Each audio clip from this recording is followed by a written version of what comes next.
Welcome to CLC judicial. यह Bihar J mock interview का part 6 है। इससे पहले के भी वीडियो आप जरूर देखिएगा। बेसिकली आपका इंटरव्यू दो पार्ट में मैं यहाँ थोड़ा आपको एक्सप्लेन कर दूं और ये समझना आपके लिए बहुत ही जरूरी है।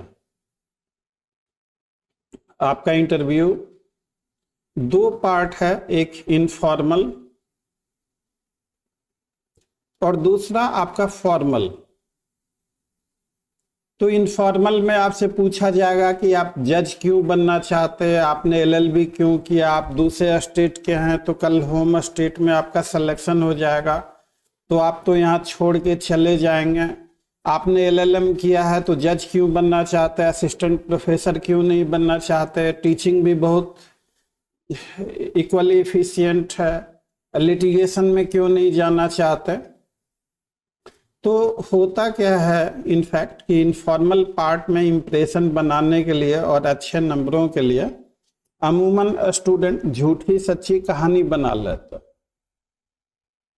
तो अब सवाल ये पैदा होता है कि जो लोग आपके इंटरव्यू लेंगे वो काफ़ी अनुभवी लोग होते हैं, उनके सामने झूठी सच्ची कहानी, जैसे आपने कह दिया कि आप प्रैक्टिस में हैं और प्रैक्टिस नहीं कर रहे और प्रैक्टिस से उन्होंने कुछ सवाल पूछ दिया और आपका झूठ बेनकाब हो गया तो उसी का रिएक्शन होता है। आपको पता ही है कि 35 से भी कम नंबर आते हैं, आप मेंस के टॉपर भी हैं और 35 से कम नंबर आ गया तो आपका सपना चकनाचूर, आप बाहर हो गए, धराशायी हो गए। अब फिर से नए सिरे से आप पीटी मेंस इंटरव्यू सारी तैयारी कीजिए। हालांकि व्यक्तिगत तौर पे मैं ये 35% रूल को सपोर्ट नहीं करता, लेकिन ऐसा देखा गया है, आपको पता ही होगा बहुत सारे ऐसे स्टूडेंट हैं जिन्हें 35 से कम नंबर आता और उन्हें फाइनली बाहर कर दिया जाता। मैं कभी भी इस रूल को सपोर्ट नहीं करता। हो सकता है अब जो भी रीजन हो बीपीएससी का इस तरह का रूल रखने का। हालांकि हमारे किसी स्टूडेंट के साथ आज तक कभी ऐसा नहीं हुआ, काफ़ी अच्छे 75, 80, 84 तक नंबर आए। पिछला बिहार एपीओ मॉक इंटरव्यू के 70-75 वीडियोज हम लोगों ने यूट्यूब पे डाल रखे हैं, आप देखेंगे उनमें जो बहुत सारे सवाल पूछे गए हैं उन सवालों के जवाब भी आपको मिल जाएंगे। तो अगर आप उन वीडियोज को भी रेफर करते हैं तो बेसिक आपकी एक तैयारी हो जाएगी इंटरव्यू की। हम लोगों के पास क्वेश्चन बैंक है कि 31वीं में क्या पूछा गया, 30वीं में क्या, 29वीं में, 28वीं में, 27वीं में, 26वीं में, 25वीं में। तो हर बिहार जे इंटरव्यू का सब्जेक्ट वाइज क्वेश्चन बैंक है और ये हम लोग अपने स्टूडेंट को ग्रुप में पोस्ट कर, अब ये फाइल बना के दे दे एक ही बार तो फिर 1000 से ज़्यादा क्वेश्चंस हो जाएंगे और कोई कर नहीं पाएगा। ये हमारा ग्रुप है, ये 32 बिहार जुडिशियल मॉक इंटरव्यू का। अब ये देखिए, इसमें आज हम लोगों ने पीछे जो पूछा गया है मैं थोड़ा इलार्ज करके आपको दिखा दूं कि in which case marital rape it was judged to be legally recognize, कौन सी कंट्री में। Question number 2, what is importance of case of state of Punjab Gurmeet Singh. तो ऐसे और इन सारे क्वेश्चन के आंसर्स भी आपको दिए हुए हैं बहुत सारे। ये सारे आप देखिए, आज की पोस्टिंग है वो छोटा दिख रहा होगा आपको, मतलब ये हम लोग पब्लिकली नहीं शेयर करते। ये चीज़ें जो हमारे रेगुलर स्टूडेंट हैं जो इंटरव्यू की तैयारी करें सिर्फ और सिर्फ उन्हीं को देते हैं। करीब 1000+ क्वेश्चंस प्रीवियस या इंटरव्यू के 2-3 हज़ार क्वेश्चन हम लोग आपको कराएंगे। तो 4-5 हज़ार क्वेश्चन से आपका सारा सब्जेक्ट, मतलब आइडिया इज दिस कि आप जब इंटरव्यू देने जाएं तो कोई ऐसा अनएक्सपेक्टेड क्वेश्चन ना हो जिसे हम लोगों ने नहीं करा। हम पूरी तरह से आपको ट्रेंड कर देंगे। हम लोग, एक चीज़ हमेशा मेरे माइंड में खटकती रहती है, मैं भी देखता हूँ सोशल मीडिया पे, मैं किसी का नाम नहीं लेना चाहूँगा, ठीक है, लोग अपने हिसाब से अच्छा ही कर रहे हैं, लेकिन मैंने एक चीज देखा है, मॉक इंटरव्यू में दे दनादन सवाल पूछे जा रहे हैं, कैंडिडेट उसका ठीक जवाब नहीं दे पाता, तो ये देख लीजिएगा, ये इम्प्रूव कर लीजिएगा। मतलब मॉक इंटरव्यू में सिर्फ सवाल लोग पूछ रहे, उस सवाल का सही जवाब क्या होना चाहिए ये नहीं बता रहा। तो ये बात मुझे पिछले कुछ सालों में काफी फील हुई। तो हम लोग क्या करते हैं कि आपसे सवाल पूछेंगे और उसका जवाब भी बताएंगे। वो जवाब आपको कैसे देना है, किस तरीके से देना है, उसकी एक बेसिक ट्रेनिंग भी देंगे। तो हम लोगों के यहाँ आपका क्वेश्चन बैंक इंटरव्यू का वो मिलेगा, मॉक सेशन है, 1-to-1 सेशन है, ट्रेनिंग सेशन है, सब्जेक्ट वाइज इंपॉर्टेंट क्वेश्चंस, और ये सारी चीजें हम लोग करा रहे हैं। और ये सब टोटली फ्री ऑफ कॉस्ट है, हम लोग इसका कोई चार्ज नहीं ले रहे हैं। ऑनलाइन फ्री ऑफ कॉस्ट है, ऑफलाइन अभी 1 हफ्ते के अंतर्गत सब रेडी हो जाएगा। ऑफलाइन का नॉमिनल चार्ज रखा गया, but online is totally free of cost. आप थोड़े दिन ऑनलाइन करके देख लीजिए, और आपको अच्छा लगता है तो आप ऑफलाइन भी अगर आवश्यकता हो तो आप प्रेफर कर सकते हैं। अगर आप हमारे साथ जुड़कर अपने सपने को साकार कर सकते हैं तो हमारे व्हाट्सएप नंबर 9262810582 पर अपना नाम बिहार जे इंटरव्यू लिखकर हमें व्हाट्सएप कर दीजिए। आपको कुछ जरूरी औपचारिकताओं के बाद एक एडमिशन फॉर्म भरना होगा, वो औपचारिकताएं हैं, उसके बाद आपको इंटरव्यू बैच में ऐड कर दिया जाएगा। हम लोग छोटे छोटे ग्रुप बनाकर पहले से टॉपिक दे दिया। अब जैसे आज जो मॉक सेशन होगा उसमें पहले से टॉपिक दिया हुआ, पार्लियामेंट्री डेमोक्रेसी क्या होता, फेडरलिज्म से क्वेश्चन, आर्टिकल 19 से क्वेश्चन, आर्टिकल 13 से क्वेश्चन। तो आज का जो लाइव मॉक होगा उसकी रिकॉर्डिंग कल आएगी। ये वाला मॉक कल हुआ था जिसकी रिकॉर्डिंग आज इस वीडियो में आ रही है। तो अगर आप कैंडिडेट हैं 32 बिहार जे के, तो हमारे साथ मिलकर अपने सपने को साकार कीजिए। और अगर आप इनकेस कैंडिडेट नहीं हैं तो आपकी जानकारी में कोई आपका बैचमेट, जूनियर, सीनियर अगर 32 बिहार जे का इंटरव्यू दे रहे हैं या तैयारी कर रहे हैं तो उन तक इस वीडियो को पहुंचा दीजिए। तो आइए देखते हैं लाइव क्लास रिकॉर्डिंग पार्ट 6 का। Welcome to this interview session. और आज हम लोगों के बीच 3 और फैकल्टी मेंबर्स, 4 आदमी हम लोग हैं इंटरव्यू पैनल में, और चारों आदमी आपसे सवाल पूछेंगे। कंचन जी साइकोलॉजिस्ट, अनुराग, और जस्ट 1 मिनट ऐड कर दें, और विश्वजीत मिश्रा। तो ये Vishwajeet, you there? Yes sir. हाँ। तो देखिए, इस बार हम लोगों के इंटरव्यू में हर एक बच्चे लोगों को 70-75 प्लस ही नंबर आते हैं। और हमारे बैच के पिछले कुछ स्टूडेंट जो फिलहाल एपीओ में सेलेक्ट हुए थे, अभी नाम वाम थोड़ा मिसमैच हो सकता है। शायद रवि रोशन शायद एपीओ में है कि Ravi Roshan Pandey, are you into selected into APO और he is someone else? No sir. अच्छा वो अच्छा वो दूसरे हैं। बहुत सारे स्टूडेंट रहते हैं तो थोड़ा कंफ्यूजन होता है। तो ठीक है, आज हम लोग सेशन शुरू करें। हम लोगों ने ये सफर तय किया है सब्जेक्ट वाइज। कुछ बहुत सीनियर स्टूडेंट भी हैं, जैसे आलोक कुमार चौरसिया जी हो गए, और भी बहुत सारे स्टूडेंट सीनियर स्टूडेंट हैं। तो पॉइंट इज दिस, हमारा कुल सफर जो है, हमारा कुल टारगेट है कि 10 से 12 मिनट आपका इंटरव्यू होगा, चंद सवाल पूछे जाएंगे। सवाल ऐसा नहीं पूछा जाता है जिसका आप आंसर नहीं कर सका। आप जैसे ही इंटर करेंगे, इनफॉर्मल पार्ट से आपका इंटरव्यू शुरू होगा। इनफॉर्मल पार्ट में अगर आप ट्रूथफुल हैं, नेचुरल हैं, तो एक पॉजिटिव इमेज बनता है। और मोस्टली मैंने अपने एक्सपीरियंस से देखा है कि इनफॉर्मल पार्ट में ही इंटरव्यू आपका डिसाइड हो जाता है। अगर वहाँ पे अगर आप अच्छा करते हैं तो आपका फॉर्मल भी ठीक होता है।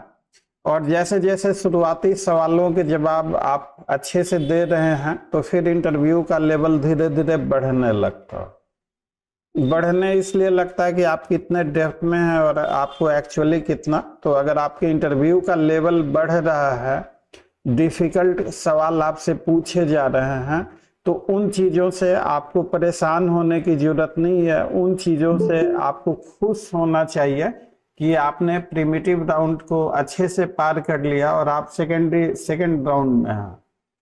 तो ये सारी चीज़ें बताई जाएगी। आज हमने कुछ बच्चे लोगों को 1-to-1 सेशन दिया।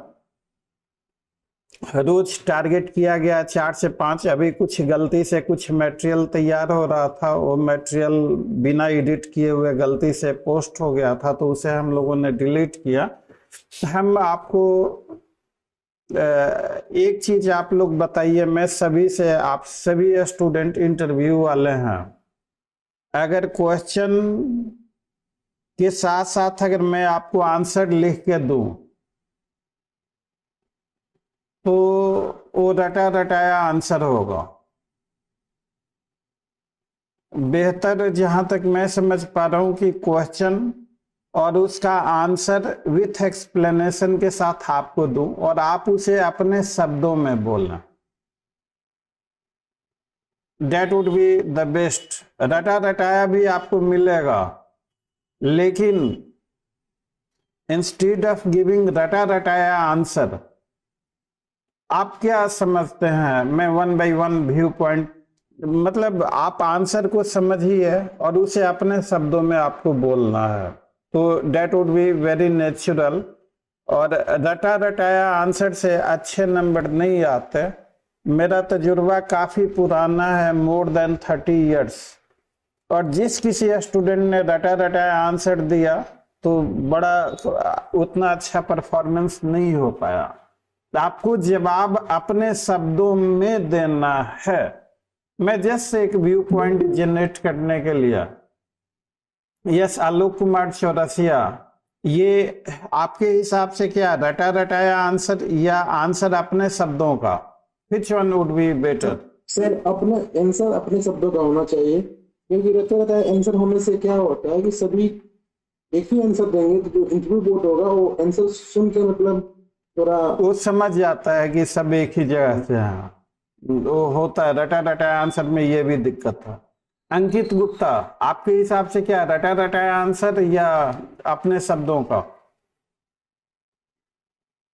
सर जो अपने शब्दों से जो आंसर दिया जाता है वो एक्चुअली क्या होता है ना कि वो हमारे माइंड में क्लिक करता है, तो वो हम बेटर एक्सप्लेन कर पाते हैं। और नेचुरल एक्सप्रेशन आता है उसका, उसका नेचुरल एक्सप्रेशन आता है। तो चलिए आज हम लोग अभी कॉन्स्टी चल रहा है, कॉन्स्टी के कुछ इंपॉर्टेंट टॉपिक आप लोग नोट कीजिए। जैसे इंपॉर्टेंट टॉपिक तो हम आपको बता भी रहे और एक हम लोग लिस्ट टाइप कर रहे हैं। इनफैक्ट ऑफलाइन कोचिंग का अभी बहुत सारा पेंट वगैरह का काम चल रहा है, तो सुबह क्लासेज के बाद मुझे वहाँ भागना होता, टाइपिस्ट वगैरह और ऐसे, तो ये सारी चीज़ें चल रही है। 2-4 दिन में सब चीज़ें तैयार हो जाएंगी। तो हम लोग इम्पोर्टेंट टॉपिक वाइज, जैसे फेडरलिज्म से क्वेश्चन पूछा ही जाएगा, बहुत ही हॉट टॉपिक है फेडरलिज्म। कॉन्स्टी में जो फर्स्ट चॉइस है इंटरव्यू बोर्ड का सवाल पूछने का, वो आपको BNS से पूछेंगे। BNS मीन्स प्रीवियसली आईपीसी, ये हमारे बिहार जे के सिलेबस में नहीं है, लेकिन फर्स्ट चॉइस आईपीसी से खूब सारे क्वेश्चन पूछे जाते हैं। IPC is a hot favourite subject. स्वाभाविक है, एक जुडिशियल मजिस्ट्रेट बगैर आईपीसी के, अब सिलेबस चाहे उन्होंने जैसे भी फ्रेम किया हो, आईपीसी आपके सिलेबस में नहीं है, लेकिन इंटरव्यू में आईपीसी से खूब सवाल पूछे जाते हैं, ये आप जान लीजिए। दूसरा जो हॉट सब्जेक्ट है आईपीसी के बाद कॉन्स्टी। तीसरा जो हॉट सब्जेक्ट है, अनुराग इनको जरा नोट करते चलो, कंचन जी नोट करते चलिए, और आप लोग सब लोग नोट करते चलिए जो हम बता रहे हैं। और विश्वजीत, आप भी हमारे फैकल्टी मेंबर। विश्वजीत, आवाज आ रही है आपको? Yes sir. हाँ, नोट करते चलिए। सबसे हॉट फेवरेट सब्जेक्ट आईपीसी वो आज के डेट में बीएनएस है। उसके बाद हॉट फेवरेट सब्जेक्ट कॉन्स्टी। कॉन्स्टी के बाद हॉट फेवरेट सब्जेक्ट एविडेंस। उसके बाद हॉट फेवरेट सब्जेक्ट सीआरपीसी। उसके बाद hot favourite subject CPC, family law, TPA. वैसे तो अमूमन हमारे यहाँ से बहुत सारे स्टूडेंट देते रहते हैं। शुरुआती दौर में तो मैं भी चला जाता था बीपीएससी के बाहर, जो बच्चे इंटरव्यू दे के निकलते थे उनसे मैं भी पूछता था कि भैया क्या क्या पूछेगा। तो और इस साल भी वही मेला होगा। आपका जब इंटरव्यू शुरू होगा तो बाहर देखेंगे बहुत सारे स्टूडेंट की भीड़ होगी जो इंटरव्यू दे के निकल रहे हैं। उनसे पूछेंगे कि सर क्या पूछा गया, सर क्या पूछा गया। तो ये जो है हर साल ऐसा होता है। आपको उसके लिए परेशान होने की जरूरत नहीं है। हम लोगों के पास सभी questions along with the best and excellent answers हैं। तो आज हम लोगों का कॉन्स्टी का टॉपिक है। तो और कॉन्स्टी के टॉपिक में पहले हमारे फैकल्टी मेंबर विश्वजीत, आप सवाल पूछिए। दिन में हम लोगों की बातचीत हुई थी, उस हिसाब से this is over to you Vishwajeet. Mock के लिए एक आदमी आगे आइए। कौन आगे आना चाहेंगे? Yes, Ankit Gupta, video on कीजिए अपना, और हमारे फैकल्टी मेंबर आपसे सवाल पूछेंगे। Yes Vishwajeet, over to you. जी सर। अंकित जी, आप ये बताइए कि इक्वालिटी बिफोर लॉ और equality equal protection of law, इन दोनों के बीच में क्या अंतर है? आप म्यूट हैं अंकित जी।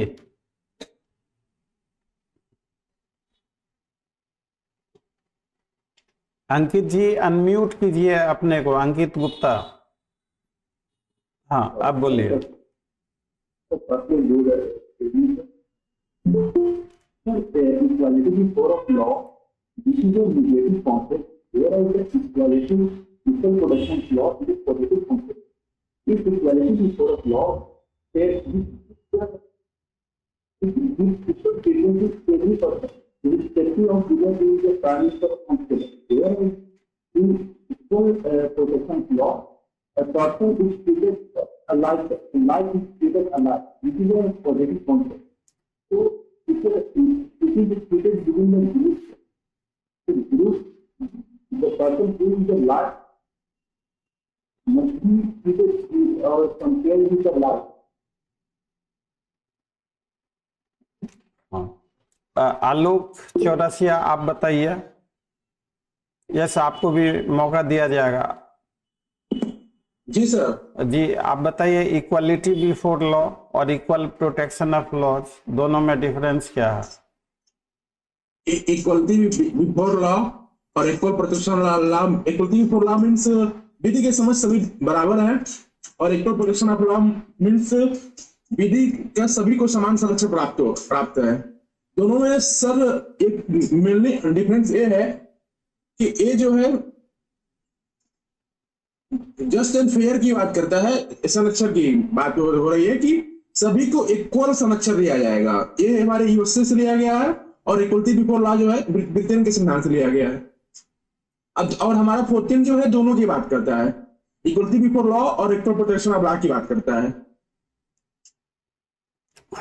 यस प्रमोद, आप बताइए। सर इक्वालिटी बिफोर लॉ एक नेगेटिव कॉन्सेप्ट है जिसमें कहा गया है कि हर एक इंसान लॉ की नजरों में सेम होगा, लॉ सब पे सेम अप्लाई होगा। वही जगह इक्वल प्रोटेक्शन ऑफ लॉ एक पॉजिटिव कॉन्सेप्ट है। इसके according equal should be treated equally and unequal should be treated unequally. मतलब कि जो जिस पैरामीटर पे है उसको उसी हिसाब से उसको ट्रीट किया जाएगा। यस सर, आप बताइए। आप म्यूटेड हैं सारा, म्यूटेड। माइक को, माइक्रोफोन को अनम्यूट कीजिए। Yes, sir. Sorry, sir. Good evening, sir. Good evening. Sir, equality before law, equal protection of law. Equality before law जो है वो ब्रिटिश कॉन्स्टिट्यूशन से लिया गया है और इक्वल प्रोटेक्शन ऑफ लॉ जो है यूएसए से लिया गया है।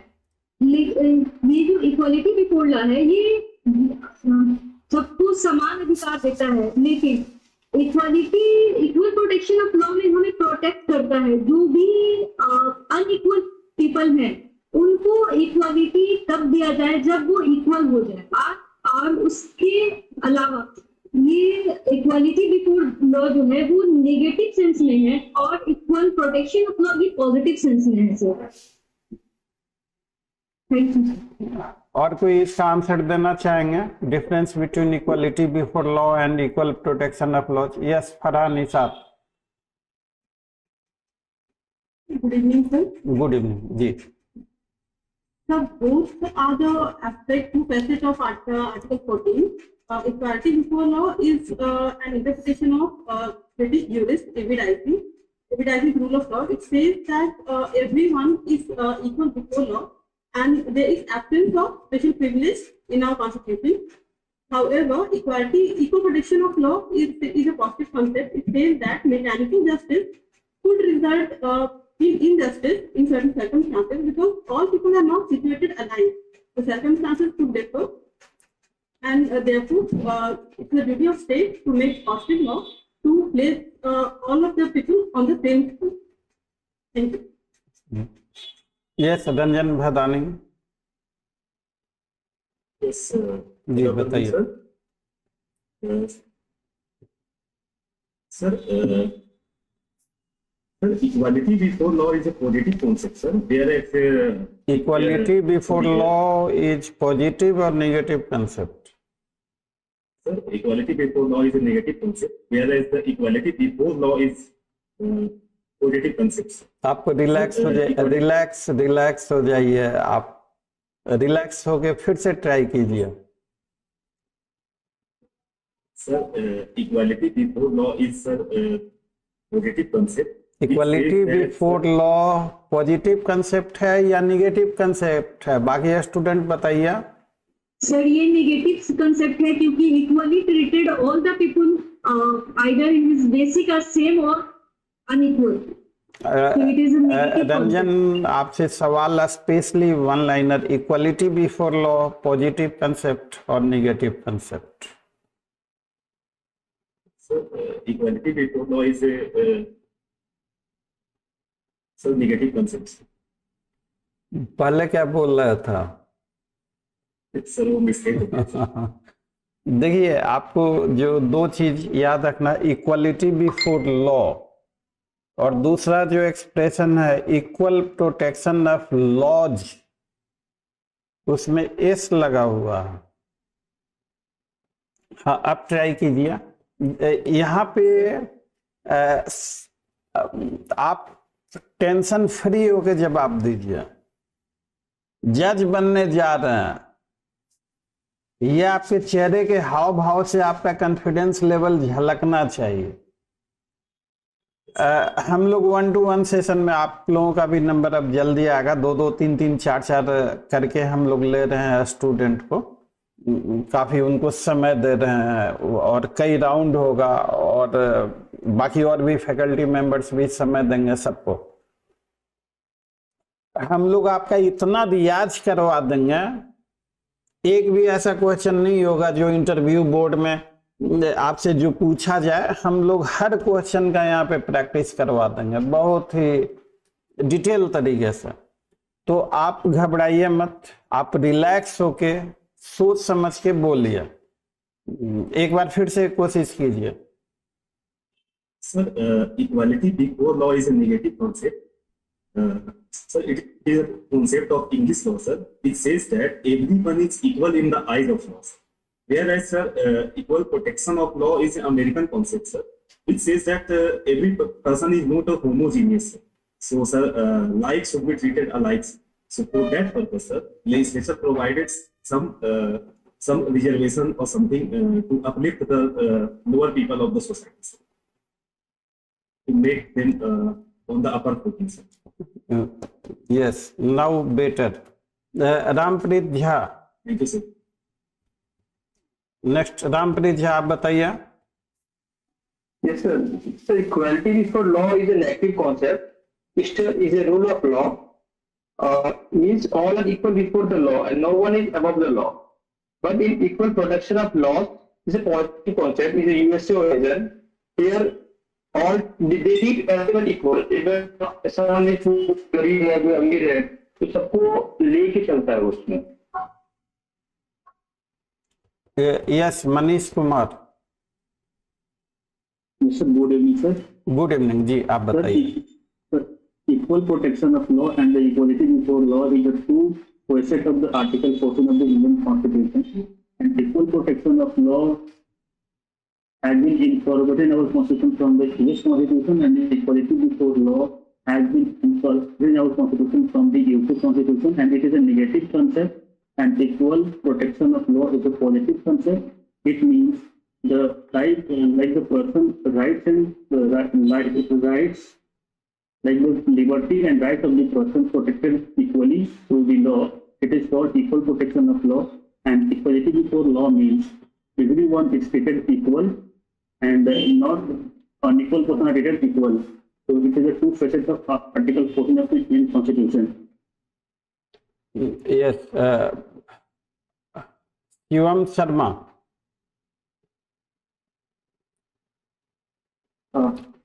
जी Good evening, sir. Good evening ji, Sir, बताइए। equality before law एक नेगेटिव कॉन्सेप्ट है। इसका मतलब ये है कि विधि के समक्ष सभी नागरिक एक समान है, भले वो भारत का राष्ट्रपति हो या कोई नीचे तबका का लेबर का। और इक्वलिटी प्रोटेक्शन ऑफ लॉ एक पॉजिटिव कॉन्सेप्ट है। इसका मतलब जो विधि के जो लॉ के बेनिफिट हैं वो सभी को सब एक रूप से मिलेंगे। विधि सभी को एक समान सुरक्षा प्रदान करेगी सर। जो बेनिफिट है लॉ के वो सबको सर एक समान मिलना चाहिए। इक्वल प्रोटेक्शन ऑफ लॉ का मतलब ये है। देवाशीष आप बताइए। Sir, equality before law and equal protection law article 14 में हमारा एक फंडामेंटल राइट है। इक्वलिटी बिफोर लॉ का मतलब होता है सर कि in the I of law everyone will be treated equally, whereas equal protection of laws says that those who are at equal footing should be treated equally. So sir, laws cannot be universally applicable to all, and those who are at different footing should be treated equally, for which equal protection of laws is provided in Article 14. तो आप कुछ गलती कर रहे हैं so far as equal protection of laws के बारे में। Yes, sir. क्या गलती गलत बोला इन्होंने, देवाशीष ने? बाकी कैंडिडेट बताइए। सर थोड़ा सा गलती हुई है। इक्वल प्रोटेक्शन ऑफ लॉ में इन्होंने बोला है कि जो अनइक्वल है वो भी इक्वल की तरह ट्रीट होंगे। हाँ, और कोई आंसर देना चाहेंगे इसका? Equality before law, Raghavendra Kumar, yes बताइए जी। विधि के क्षमता का अर्थ है जिससे समान लोगों के लिए समान विधि का होना, अर्थात सभी को एक प्रकार विधि द्वारा समान रूप से प्रशिक्षित किया जाता है। और ये एक नकारात्मक वाक्यांश है जो एविडेंसी के अनुसार रूल ऑफ लॉ और ये ब्रिटिश संविधान से लिया गया है। और इसके अनुसार कोई भी व्यक्ति विधि से ऊपर नहीं है, चाहे वो भारत का नागरिक हो, चाहे वो भारत का सामान्य नागरिक हो, राष्ट्रपति हो, विधिक नेता हो या कोई, तो सभी के ऊपर देश की समान विधियां लागू होगी तथा वो कोई विधि के औचित्य बिना करते हैं उन्हें समान रूप से दंडित किया जाए। और दूसरा है equality before equal protection before the law, ये सकारात्मक वाक्य है और पदावली बताती है कि समान परिस्थितियों वाले व्यक्तियों के बीच विभेद नहीं किया जाए, अर्थात राज्य उनका मूल वर्ग और जाति धर्म जन्म के स्थान पे उनके बीच कोई भेदभाव नहीं किया जाए। यस कुमार शुभम, आपने कहा? अच्छा, आपने बता दिया। और कोई नहीं? अच्छा, प्लीज बताइए। Equality before law and equal protection of law are two facets of Article 14 of the Indian Constitution. तो equality before law एक रिलेटिव कॉन्सेप्ट है जो कि एवी डायरेक्टिव के रूल ऑफ लॉ से प्रभावित है। इसमें से राज्य को भेदभाव करने से रोकता है, राज्य के स्टेट के ऊपर रिस्ट्रिक्शन इंपोज करता है। स्टेट जो है किसी भी व्यक्ति के धर्म, भाषा, जाति के आधार पर भेदभाव नहीं करेगी। तो sir equal protection of law एक पॉलिटिक कॉन्सेप्ट है जो कि सर अमेरिकन कॉन्सेप्ट है, जो अमेरिका से इंस्पायर है। वो राज्य को उन सारे एक्टिविटीज करने के लिए प्रेरित करती है कि राज्य को स्टार्ट करना चाहिए, जैसे कि मेडिटेशन हो गया या महिलाओं या बच्चों के लिए स्पेशल लॉज बनाने का हुआ, ये सब लॉ। प्रशांत कुमार प्रियदर्शी।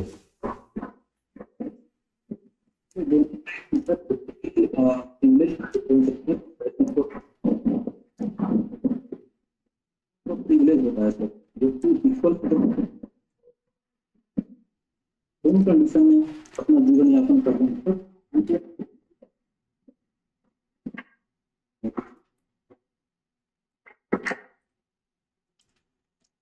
थोड़ा आपका साउंड ये हो रहा। देखिए, इसका आंसर मैं अब आपको बता रहा हूँ।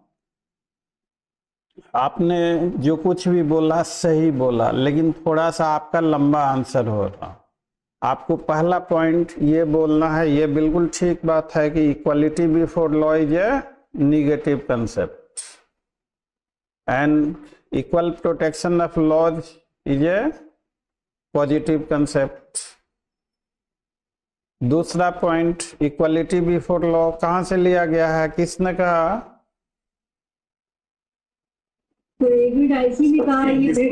यस, इंग्लिश लॉ से। और इक्वल प्रोटेक्शन ऑफ लॉज कहाँ से? यस, वहां तक बिल्कुल ठीक है। दो चीजें। अब तीसरी चीज जो आपको समझना है कि as to how equality before law is a negative concept, ये पूछा गया। अमूमन सभी स्टूडेंट जो आंसर अभी आप दे रहे हैं, यही सारे आंसर सभी स्टूडेंट वहां पे देंगे। इसी में किसी का एक्सप्रेशन बोलने में कंसिस्टेंसी है, थोड़ा सा उसको वेटेज मिल जाएगा। तो लेकिन जब इसका सक्सेसफुल तरीके से आपने आंसर दे दिया, तो फिर अब अगला राउंड यहीं पे आपसे पूछेंगे, और पूछा भी गया है कि how equality before law is a negative concept. हम लोगों ने किताबों में पढ़ लिया है equality before law is a negative concept, but how? तो आपके कंसेप्ट के लिए पूछता, मैं बताता हूँ how equality before law is a negative concept, because equality before law negates any special privilege in favor of any person. It signifies absence and negation of any special privilege in favor of any person. Since it negates any special privilege in favor of any person, therefore it is a negative concept. This is one. Number two, absolute equality क्या possible है या impossible है? Sir impossible है sir. बाकी लोग भी बताइए, absolute equality is that possible और इम्पॉसिबल? सर ये इम्पॉसिबल है सर, बिकॉज एब्सोल्यूट बिल्कुल ठीक, बिल्कुल ठीक। आई एम वेरी हैप्पी, आप लोग बिल्कुल सही जवाब दे रहे हैं। तो absolute equality is totally impossible, and because there is a gap into the society of haves and have nots. The ideal aim of the government to minimize this gap. In order to minimize this gap, we equality amongst equal, equality amongst similarly situated persons. If rich and poor both are treated alike, तो gap उनका बढ़ेगा या कम होगा? बढ़ेगा। हाँ, वो कम नहीं होगा। तो to bring equality we adhere to unequal treatment. Absolute equality is totally misnomer, That is impossible to be। अब आपका इंटरव्यू है, अब ये तो मैं बोल रहा हूँ एक टीचिंग के हिसाब से, मेरा बहुत ही पसंदीदा सब्जेक्ट है। 7-8 क्लासेस लगातार इक्वलिटी बिफोर लॉ पे चलती हैं हमारे यहाँ। तो अब इस इनपुट के साथ आपको पॉइंट वाइज कि ये ब्रिटिश कंसेप्ट है equality before law, English law से एबीडाई से rule of law, equality before law negative concept है, वो अमेरिकन कंसेप्ट है। ये निगेटिव कंसेप्ट कैसे है उसका एक्सप्लेनेशन 1-2 लाइन का। आप केस लॉ पूछेंगे तो state of West Bengal versus Anwar Ali Sarkar क्या कहा था सुप्रीम कोर्ट में? Both are two facet of one, एक ही सिक्के या हाँ एक ही सिक्के के दो पहलू। ये स्टेट ऑफ एक दूसरे को जुदा नहीं किया जा सकता, ये दोनों एक दूसरे से कनेक्टेड हैं। तो equality before law into the eyes of law everyone equal and equal protection of laws. If you are committing a crime, law shall be equally applicable to you irrespective of your religion. तो equal protection of laws की बात करें तो पिछले 31 में uniform civil code पूछ दिया था, वो ट्रेनिंग दी गई थी और इससे वो लेके आते हैं। और अभी चीफ जस्टिस ने और अभी यूनिफॉर्म सिविल कोड की बातें चल रही। तो अगर आपसे पूछा जाए कि what is the meaning of uniform civil code, कौन से आर्टिकल में है, कहाँ पे है, कॉन्स्टी में है या नहीं है, क्या है, डीपीएसपी में है, कहाँ पे है ये? What is meaning of civil code?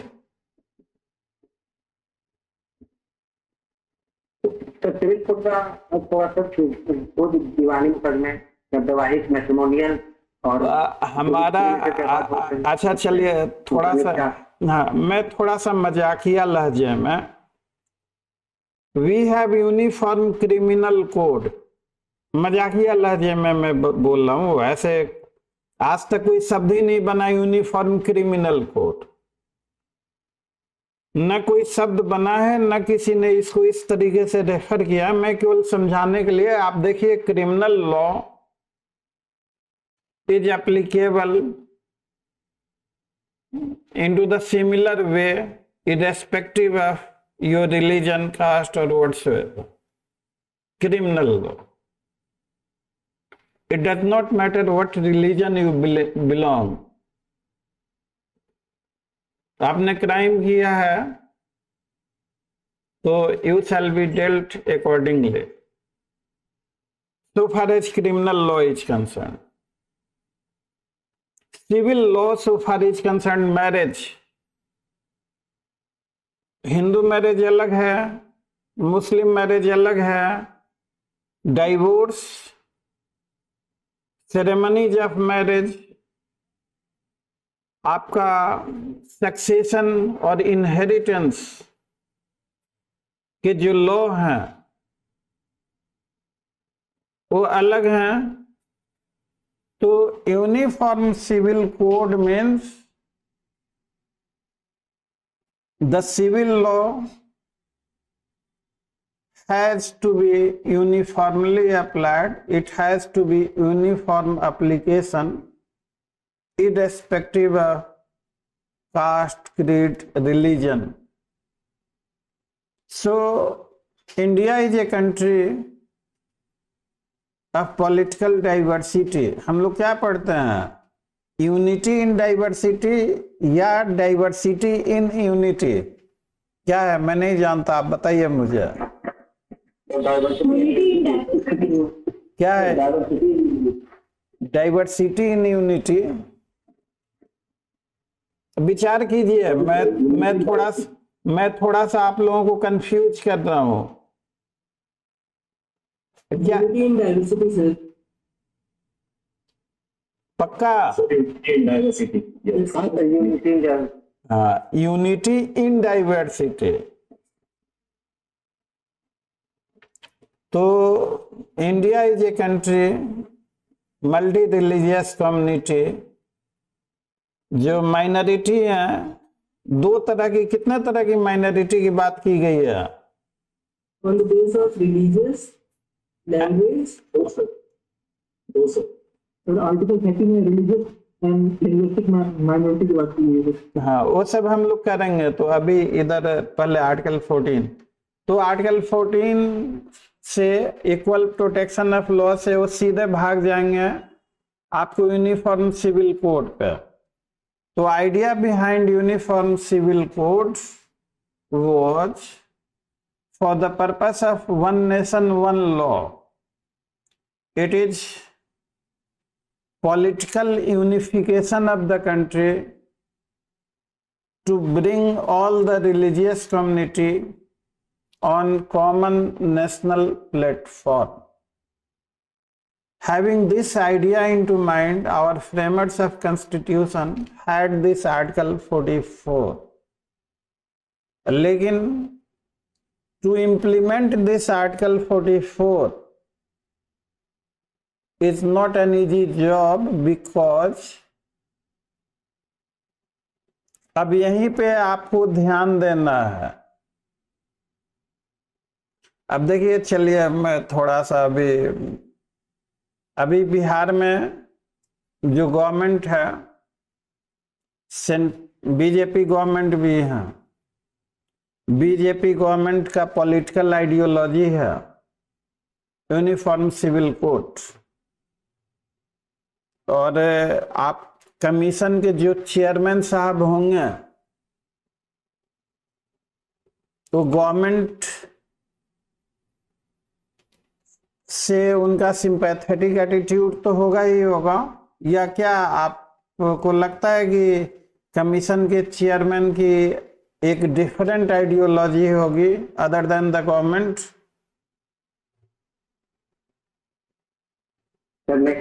थोड़ा निष्पक्ष होता है सर, बाकी वो निष्पक्ष होता है।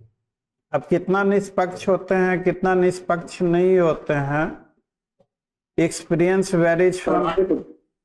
मतलब नॉर्मली ऐसा देखा गया है कि जिस पार्टी की सरकार होती है उसी पार्टी के काफी करीबी लोग, विश्वास पात्र लोग ये सारे पोस्ट पे अपॉइंट किए जाते हैं। तो स्वाभाविक है कि गवर्नमेंट की पॉलिटिकल आइडियोलॉजी को कैरी फॉरवर्ड करते हैं। तो बिहार का अगर इंटरव्यू है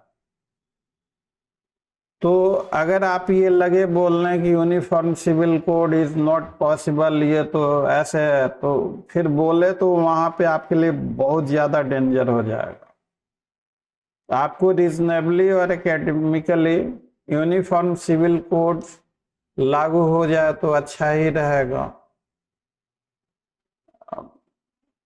हमारे चीफ जस्टिस ने भी कहा है गवर्नमेंट भी कॉशियस है वो पूछें कि लागू करना आसान होगा, तो आप कहिए कि आसान तो नहीं होगा because of different religious communities, और उन सबों को एक कॉमन प्लेटफॉर्म पे लाना, that would be a very challenging job, and due to this challenging job it has not been implemented so far. तो इस तरह से आपका एक बैलेंस आंसर हो सकता है, लेकिन यही अगर अपोजिशन की गवर्नमेंट किसी दूसरे स्टेट में आप दे रहे होते तो वहां पे आपका आंसर कुछ हो। देखिए, ये मेरा व्यक्तिगत एक्सपीरियंस है बरसों का, हमने देखा है। ये कहने की बातें हैं, मेरा अपना व्यक्तिगत तजुर्बा है। A man is born biased. कभी कभी मुझे भी जोश आ जाता है, खुल के बोलने का मन करता। तो मेरा अपना व्यक्तिगत तजुर्बा है, मैन इज बॉर्न बायस्ड। हम जिस कंसाइंस की बात करते हैं और जिस कंसाइंस पे इक्विटी की बात होती है, तो this conscience is activated and deactivated either for advantage or for disadvantage। तो चलिए, अब जो भी हो, अब मुझे I don't want to speak anything more. मैंने अपने अनुभव से ये सीखा है कि वाहवाही में गवर्नमेंट या गवर्नमेंट पॉलिसीज को क्रिटिसाइज करना अच्छा नहीं माना जाता। और इससे आगे की चीजें मैं आपको 1-to-1 सेशन में बताऊंगा, क्योंकि यहाँ पे मैं लिमिटेड दायरे में ही बोल सकता। तो ऐसा देखा गया। तो जैसे यूनिफॉर्म सिविल कोड की बात हो, तो आप इंस्टीड ऑफ कि ये इम्पॉसिबल है, ये ऐसा, वो सब आपको नहीं कहना कि अगर ये लागू हो जाए तो अच्छा ही रहेगा। सारे धर्मों के लोग एक कॉमन नेशनल प्लेटफॉर्म पे होंगे, फिर वो अपने आप ही पूछेंगे कि क्या इनको लागू करना आसान होगा। तो आप कह सकते हैं कि सर इनको लागू करना उतना आसान नहीं होगा।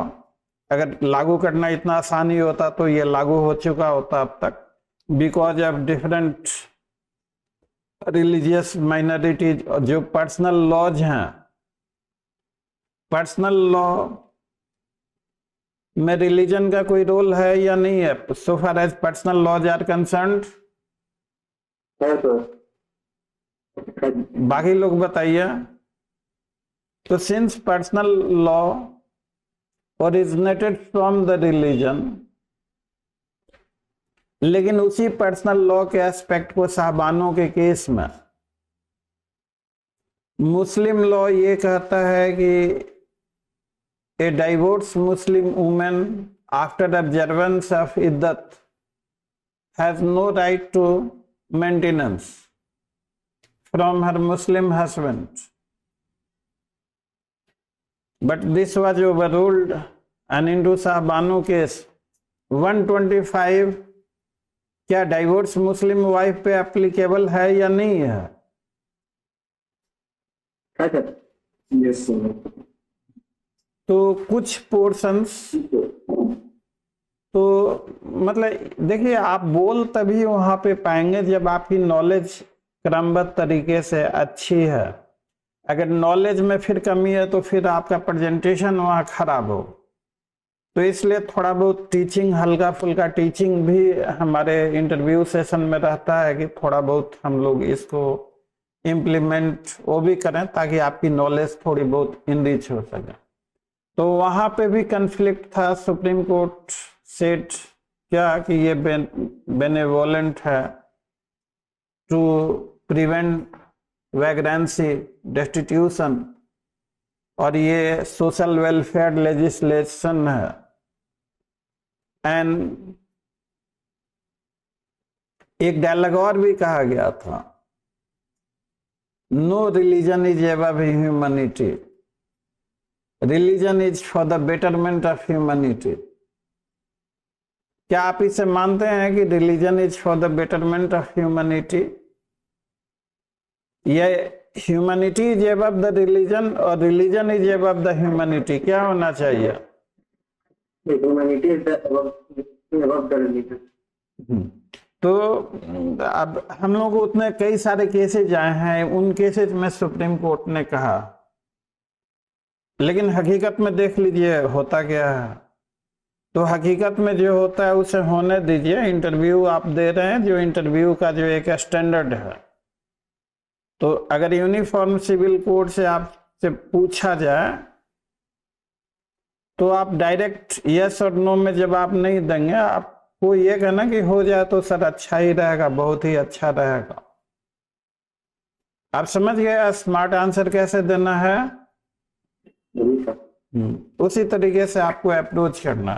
चलिए, ये आर्टिकल 14 पे हो गया। ये न्यू कंसेप्ट ऑफ इक्वलिटी क्या है? What is the new concept of equality? What do you mean by equality? Sir इसे इक्विरोका केस में डेवलप किया गया था। हाँ, नॉन आर्बिट्ररीनेस, रीजनेबलनेस, यही modern concept, dynamic concept of, इसी को कहना चाह रहा है। हाँ, वही new concept he, modern concept, dynamic concept of equality. क्या आर्बिट्ररीनेस इज एंटीथेसिस ऑफ इक्वलिटी और व्हाट? क्या कहा गया ईपी रुपया के केस में?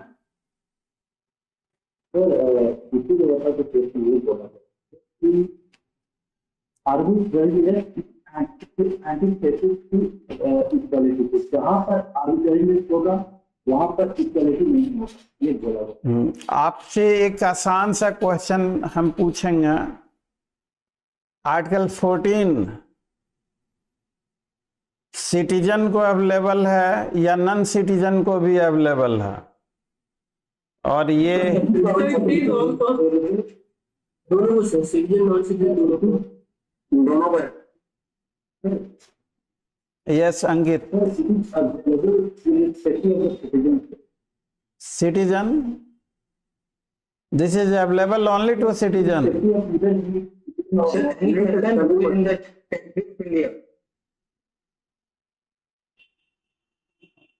देखिए,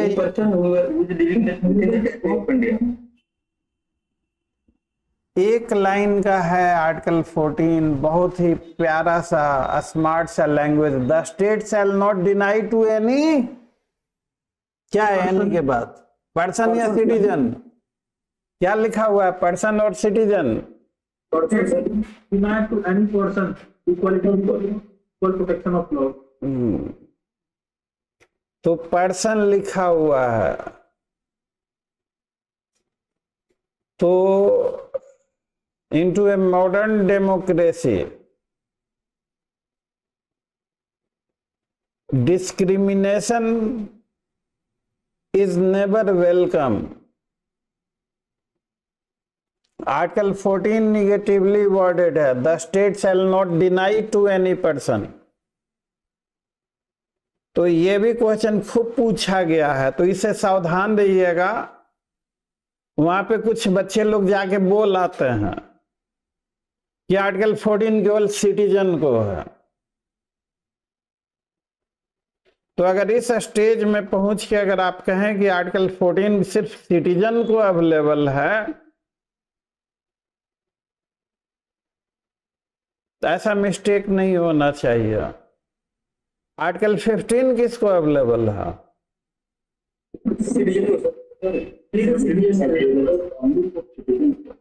हाँ, और 16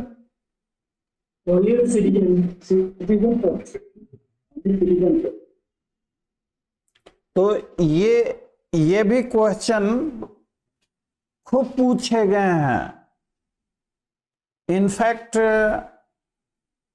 हमें कोई नया क्वेश्चन नहीं मिलता इंटरव्यू। सब जो पिछले इंटरव्यूज में पूछे गए हैं वही क्वेश्चन रिपीटेड होते हैं। अगर आप सही जवाब देते जाते हैं तो थोड़ा थोड़ा क्वेश्चन का लेवल आपका बढ़ने लगता है। अब स्पेशल प्रोविजन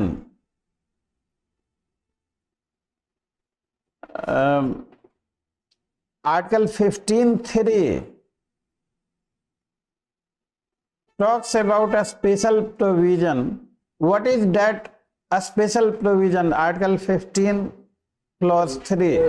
जो है महिलाओं को संघ बना सकता है।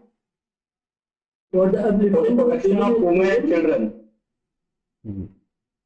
So the protection of women and children like Dowry Act, POSCO Act, etc. ये डॉक्टर अंबेडकर ने पार्लियामेंट्री डेमोक्रेसी के बारे में क्या कहा? ये क्वेश्चन 31 में पूछा गया। आप लोग लिख लीजिए इसको। डॉक्टर अंबेडकर ने पार्लियामेंट्री डेमोक्रेसी के बारे में क्या कहा?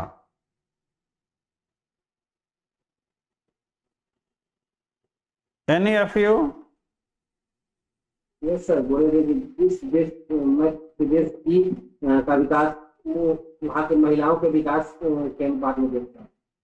नहीं, डॉक्टर अंबेडकर ने पार्लियामेंट्री डेमोक्रेसी मीन्स क्या बताया? वहाँ डेमोक्रेसी में 50% आधी आबादी महिलाएं होनी चाहिए। सबसे पहली बात कि what is the meaning of parliamentary democracy? हम लोग रोज सुनते हैं पार्लियामेंट्री डेमोक्रेसी। डेमोक्रेसी तो ठीक है, demo means public, cracy means शासन, जनता का शासन, लोकतंत्र, जनतंत्र जो कहें। But what is the meaning of parliamentary democracy? The parliament should function according to the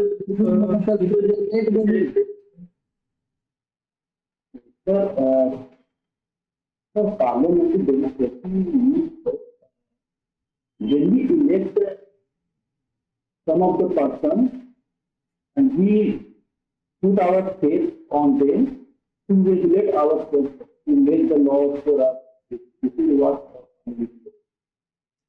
parliamentary democracy से मैं कल क्वेश्चन पूछूंगा आपसे और फेडरलिज्म से पूछूंगा। फेडरलिज्म में केसी व्हेट ने क्या कहा, जेनिंग्स ने क्या कहा, डीडी बसु ने क्या कहा, डॉक्टर वीएन शुक्ला ने क्या कहा, सिरवई ने क्या कहा। फेडरलिज्म एक बहुत ही हॉट चैप्टर है। हमारे एक पॉलिटिकल साइंस में जब भी फेडरलिज्म की बात होती है तो अमेरिकन फेडरलिज्म से उसकी तुलना कौन से फेडरलिज्म से की जाती है? अमेरिकन फेडरलिज्म से या कौन से फेडरलिज्म से?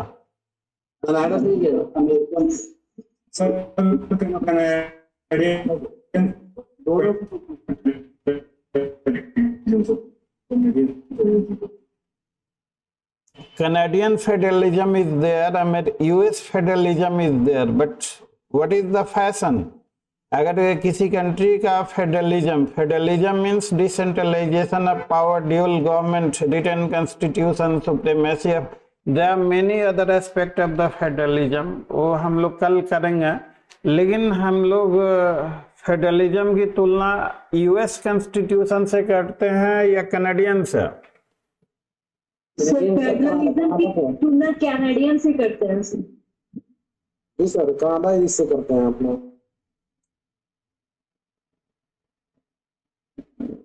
चलिए इसको तैयार करके थोड़ा रिसर्च करके तैयार करके आइएगा। कल फेडरलिज्म पे हम लोग करेंगे फेडरलिज्म। और डॉक्टर अंबेडकर ने पार्लियामेंट्री डेमोक्रेसी के बारे में कहा था 1 मैन 1 वोट। इसको लिख लीजिए। One man one vote, vote vote vote देने का जो अधिकार है, एक आदमी एक ही वोट देगा। तो doctor Ambedkar had said one man one vote. वहां पे बीपीएससी बोर्ड के मेंबर्स भी होते हैं, एक तो जज साहब होंगे और 2 मेंबर होंगे बीपीएससी की तरफ से। तो जज साहब चेयरमैन होते हैं, और मतलब ठीक है 3 आदमी है, लेकिन चेयरमैन एक चेयरमैन, सारा कुछ जज साहब के ही सामने, उनके ही उसमें, मतलब chairman is the supreme commander, chairman is the supreme boss. इशारे में आप बस इतना ही समझिए, बाकी 1-to-1 सेशन में बताएंगे आपको। तो ये लोग फेडरलिज्म के बारे में मेंबर्स लगते हैं पूछना। क्वासी फेडरल किसने कहा था इंडियन कॉन्स्टिट्यूशन को? सर ये केसी वेयर ने कहा था। हाँ, तो इस तरह, हाँ इस तरह के क्वेश्चंस, और मुझे बहुत खुशी है कि आप लोगों में बेचैनी है आंसर देने का, पार्टिसिपेट करने का। और हम लोग टॉपिक पहले से डिसाइड हो रहेगा, और उसी टॉपिक के इर्द गिर्द अब कितना फ्रीडम है आर्टिकल 19 में? सर 6 फ्रीडम है सर, 6 फ्रीडम। कौन कौन?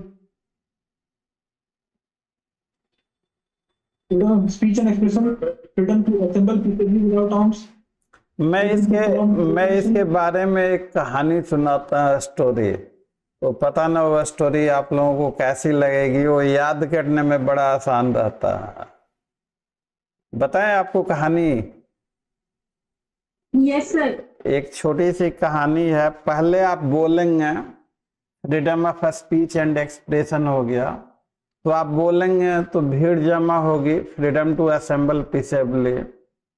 भीड़ जमा होगी तो आप एसोसिएशन वगैरह बना सकते हैं, और एसोसिएशन वगैरह आपने बना लिया तो उसके बाद एसोसिएशन बनाने के बाद आप कहीं भी किसी भी पार्ट में घूम सकते हैं इंडिया के, और वो पार्ट में घूमने के बाद आपका जहाँ चाहे वहाँ आप सेटल भी हो सकते हैं, और सेटल हो गए तो कोई काम धंधा आप कर सकते हैं।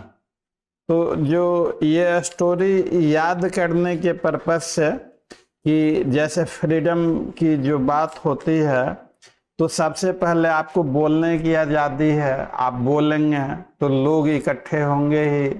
तो बोलने की आज़ादी freedom of speech and expression 19A में आ गया। आप बोलेंगे तो लोग असेंबल होंगे पीसफुली, तो freedom to assemble peacefully without arms, ये आपका 19B1 के बी में आ गया। जब लोग असेंबल हो गए तो आप एसोसिएशन या यूनियन बना सकते हैं, ये 19(1)C में आ गया।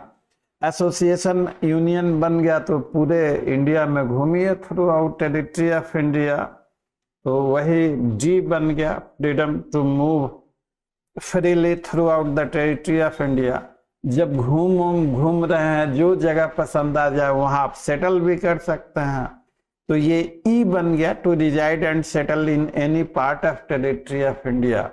और जब आप सेटल वगैरह हो गए तो काम धंधा भी कर लीजिए। 19G, to practise any profession और to carry on any occupation, trade और बिजनेस।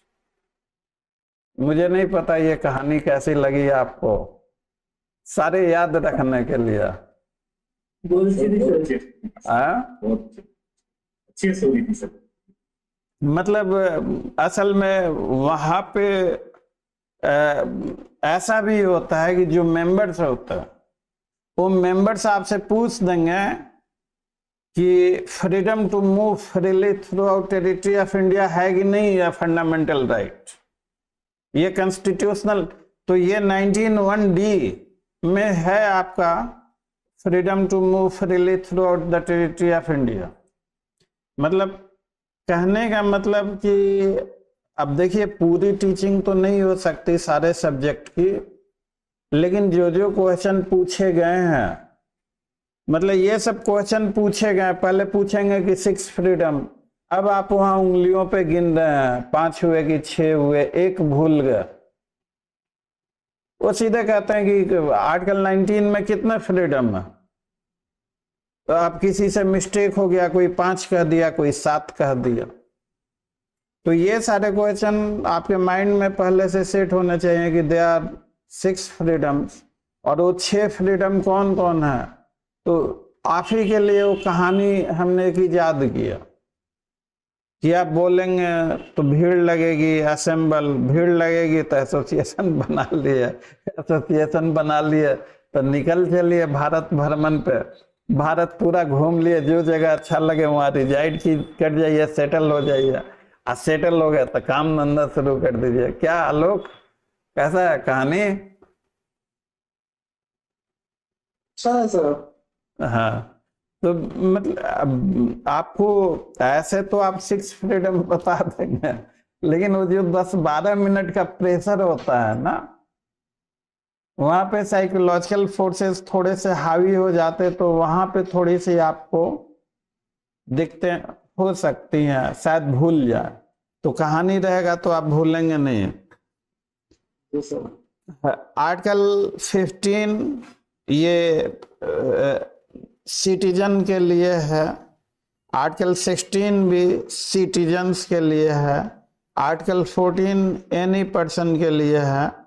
ये 17 और 18 से नॉर्मली नहीं पूछते, 19 से खूब पूछते हैं कमर्शियल स्पीच क्या है, आपका freedom of speech and expression and law of defamation क्या है, how much freedom is there. इसमें freedom of speech and expression में रीजनेबल रिस्ट्रिक्शंस कौन कौन से ग्राउंड पे लगाए जा सकते हैं। तो कल आप लोग पार्लियामेंट्री डेमोक्रेसी, फेडरलिज्म और आर्टिकल 19 ये 3 चीजों से पूछा जाएगा। इसकी तैयारी कर लेंगे कल के लिए। Yes sir. आज हमारे फैकल्टी मेंबर को मौका नहीं मिल पाया सवाल पूछने का। अनुराग, कुछ पूछना चाहोगे?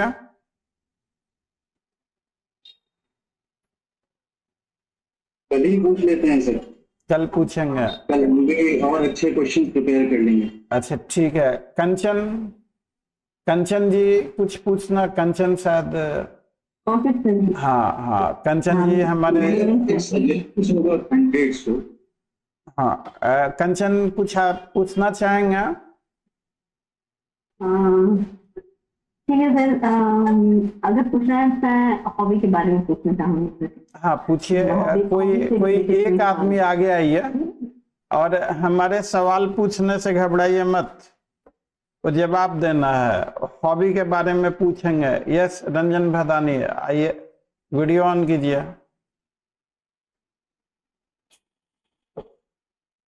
यस गुड इवनिंग रंजन जी, आप अपना अपने बारे में, अपनी हॉबी के बारे में कुछ बताइए। आपकी क्या हॉबी है?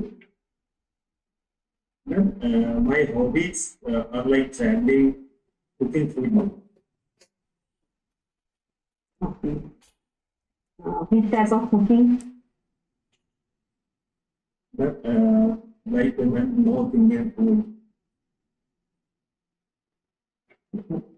Any speciality? Like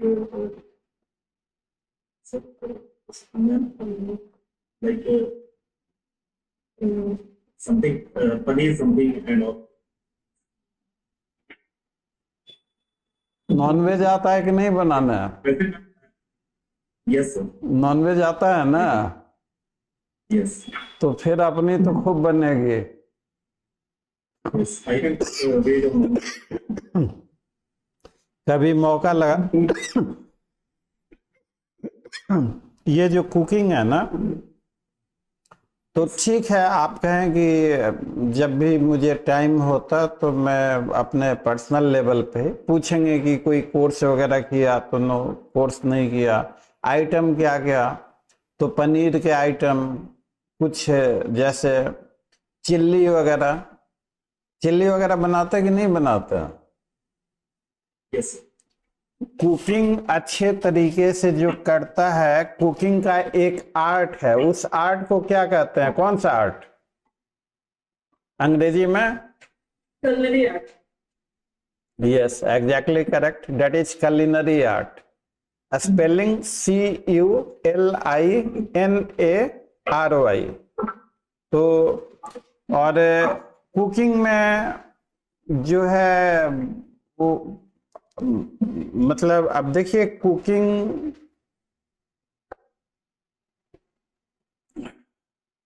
को नेचुरल तरीके से आपको पेश करना है, ऐसा भी नहीं वहां पे मैसेज आए कि ये फोर्स्ड हॉबी है। 29th में एक कैंडिडेट से पूछ दिया गया कि आपकी हॉबी क्या है, तो उसने बताया सिंगिंग। तो हालांकि उसने वो सीखा हुआ था, गिटार वगैरह सीखा हुआ था। तो अब इंटरव्यू बोर्ड ने कहा, उस मेंबर ने कहा कि कोई गाना सुना सकते हैं 2 मिनट के लिए गुनगुना के?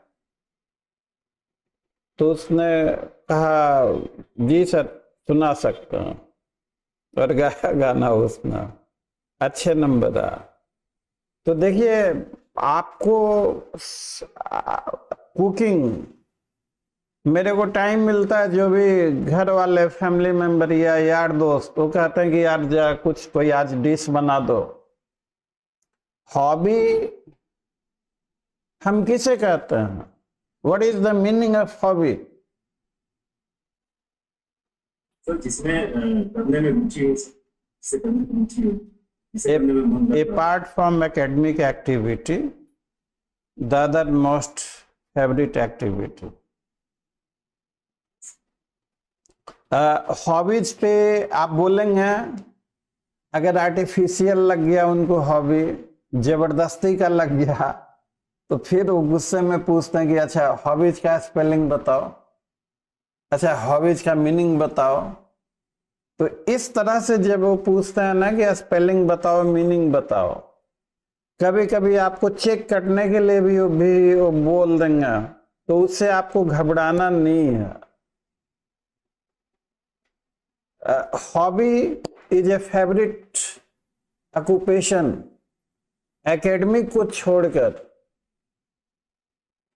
जो और हॉबीज को आप गूगल भी कर लीजिएगा, हॉबीज के बारे में कल आपसे और पूछा जाएगा। अब जैसे बेसिकली लोग न्यूज़पेपर के बारे में बोल देते हैं, कोई न्यूज़पेपर के बारे में, कोई कुकिंग एंड ट्रैवलिंग के बारे में, कोई गार्डनिंग के बारे में। ऐसा देखा गया, पूछ दिया गया, तो किसी ने गार्डनिंग का कह दिया, तो गार्डनिंग में पूछा कि कौन कौन से आपने गार्डन है, नहीं है, तो सर घर में गमले में है। तो उन्होंने मजाक उड़ाया कि 2-4 गमले घर में रख लिया, गार्डनर और गार्डनिंग बन गया। तो मतलब उस चीज पे आपकी साइकोलॉजिकल टेस्टिंग होती है।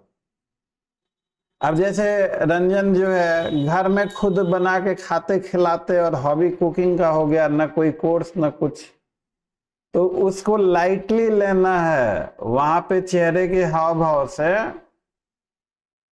हॉबीज के लिए हमें कोई स्पेशलाइज कोर्स या किसी सर्टिफिकेट की जरूरत नहीं है। Hobby is the popular time pass other than academic activity.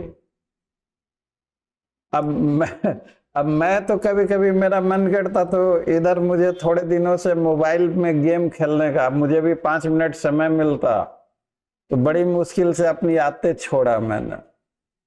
तो गेम खेलने का भी मेरे को भी थोड़ी बहुत आदत लग गई है। तो डेट मतलब whatever the activity, by which you are passing your time, that may be classified as your hobby. It may be academic or may be other than. अब किसी को नोवेल पढ़ने का शौक होता, किसी को स्टोरी पढ़ने का, किसी को कॉमिक पढ़ने का शौक होता। तो हॉबीज के लिए any other favourite activity, that is. तो आप जज बनने जा रहे हैं तो जज का एटीट्यूड कि हॉबीज का डिक्शनरी मीनिंग क्या है, हॉबीज हम लोग कहते किसको हैं। अब वहां पे उसे टोका गया कि 2-4 पौधे गमले में लगा लिए और गार्डनिंग की हॉबी। अच्छा ये बताइए क्या क्या पौधे हैं? तो अब अगर मान लीजिए कि गार्डनिंग आप कहते हैं तो आपको क्रॉस चेक भी करेंगे। तो अगर गार्डनिंग हॉबी में चुनते हैं तो कम से कम 2-4-5 पौधे के नाम और जो कि गमले में लगा सकें आप, जैसे सनफ्लावर जो फूलों की माला आती है, गेंदे का फूल, तो उसका कुछ नाम है, बोटेनिकल नेम। तो आप हॉबीज वगैरह जो भी रखें, तो अगर आपसे पूछा जाए, अगर उससे सवाल जवाब हो, तो you must be comfortable to answer those questions. आज के लिए I think this is sufficient. कल का टारगेट आपका फेडरलिज्म, आर्टिकल 19 और क्या क्या क्या कल का टारगेट हम लोगों ने, कौन सा? Parliamentary democracy. हाँ, 3 टॉपिक है, पार्लियामेंट्री डेमोक्रेसी, आर्टिकल 19 और फेडरलिज्म। ठीक है, ये 3 टॉपिक कल तैयार करके आइए, कल मॉक होगा।